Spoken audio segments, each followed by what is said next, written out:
That's right. Today, we're going to be putting two siblings against each other. It's going to be brother against brother, twin versus twin. We're going to see which one comes out on top. If you're ready, let's go. Welcome to Tito's Financial Corner, where we talk about credit cards, points and miles, personal finance, as well as travel. Today, we're going to be in the House of Diamond. We're going to be looking at the Chase Freedom Flex as well as the Chase Freedom Unlimited. Now, these are virtual twin cards. They were brought up in the same household, so they have a lot of similarities. However, they are two completely different cards. In this video, we're going to cover three things. The first one is how they're the same. Second, how they're different. And third, we're going to go over which one might be better suited for you. These cards have a lot of similarities. The first one is that they have no annual fee, meaning that you don't have to worry about a pesky fee or making sure that the credits are there and that they offset the annual fee. These are keeper cards. You can set them and forget them. If you don't have to use them, you don't have to, and you wouldn't worry about that fee. The multipliers on these credit cards are also alike. You get 5% back on any travel purchase through the Chase UR portal. You get 3% back on dining, including takeout and delivery. Meaning if you have to go for a quick break to McDonald's and have a quick lunch, you will get 3% there. If you're looking to go to a fine restaurant with your partner, you would also get 3% back. You get 3% back at drugstores, so the CVS pharmacies and the Rite Aids of the world. I think that this is a underutilized feature of these two credit cards. Whenever people hear about pharmacies, right away they don't think that that is a good option or a good place where you can utilize your card. And I would beg to differ. You're not going to buy all your groceries at a pharmacy. However, you can go in and pick up any medications as well as anything that you might have missed. And one of the biggest things that you can get at a pharmacy is gift cards. So whether that's getting a gift card for your little sister for Forever 21 or getting a Minecraft gift card for your son for his birthday, the options are available that you can always get a gift card for any special occasion or a birthday or any holiday, and you would always get 3% back on those purchases. Also, both of these cards offer a 0% intro APR for the first 15 months. That would apply for new purchases as well as any balance transfers. The welcome bonus on both of these credit cards as of right now is $200 back after spending $500 in the first 3 months. And also for new card members, you would get 5% back on groceries, excluding Walmart. So you would get 5% back up to $12,000 worth of spending or the first 12 months, whichever one comes first. Now, if you're watching this in the future, I would always double check what the welcome bonus is, since these can always change at any given time. With that out of the way, let's go over how these credit cards are different, starting with the Chase Freedom Flex. The biggest differential on this credit card is that it offers 5% on rotating quarterly categories, meaning every quarter, Chase would select different categories that you would get 5% back whenever you make purchases up to $1,500 worth of spending.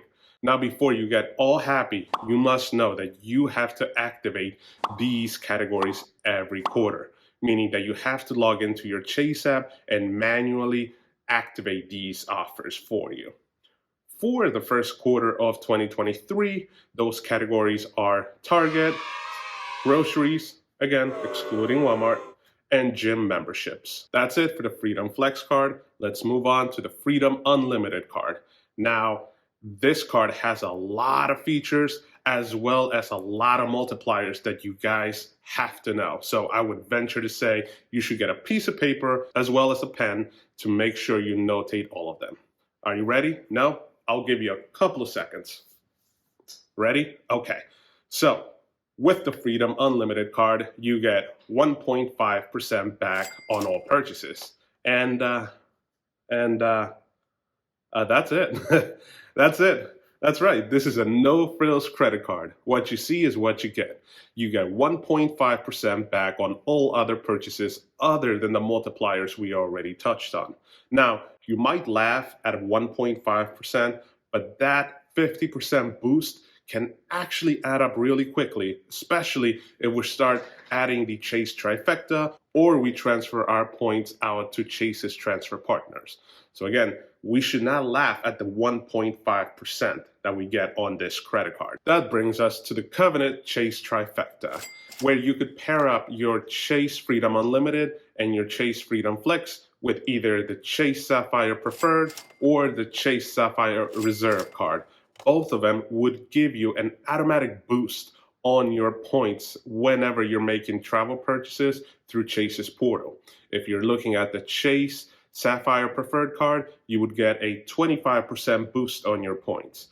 If you're looking at the Chase Sapphire Reserve card, you would get a 50% boost on your points. Now, that is great. However, you could actually get a lot more thanks to these two credit cards, because both of them would open the door for you to transfer your points from Chase over to Chase transfer partners. So we're looking at United Airlines as well as Hyatt and IHG, where you would be able to get much higher cent per point valuation instead of the 1.25 or the 1.50 that you would get with the Sapphire cards. Which Freedom card is for you?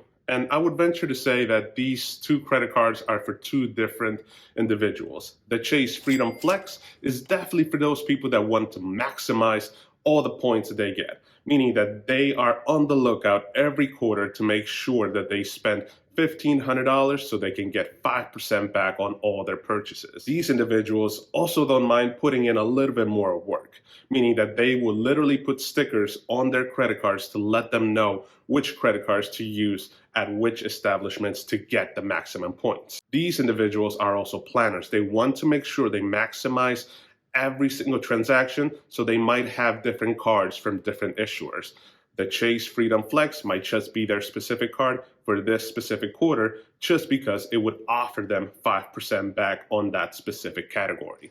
Then we get to the Chase Freedom Unlimited card. This card is for those individuals that don't really want to think about it. They don't want to put the additional work, that additional step to make sure they get 5% back. But at the same time, they don't want to get 1% back on all other transactions. They want to get a little bit more. And 1.5% absolutely makes it worthwhile, where they don't have to worry about using this card or that card. They just want to be able to get more than 1% back on their purchases. So with that said, I do have one of the two cards. Now, I want to maximize every single transaction that I put my credit cards on. But if I'm being honest with you guys, the credit card that I have as of right now is the Chase Freedom Unlimited card. I know.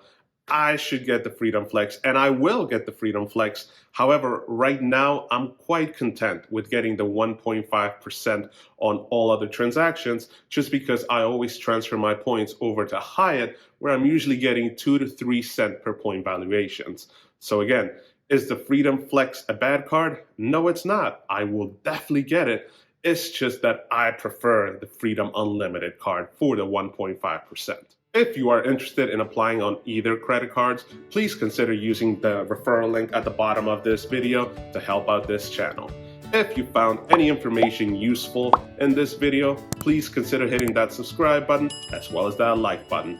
Thank you, and I hope to see you guys in the next one. Adios.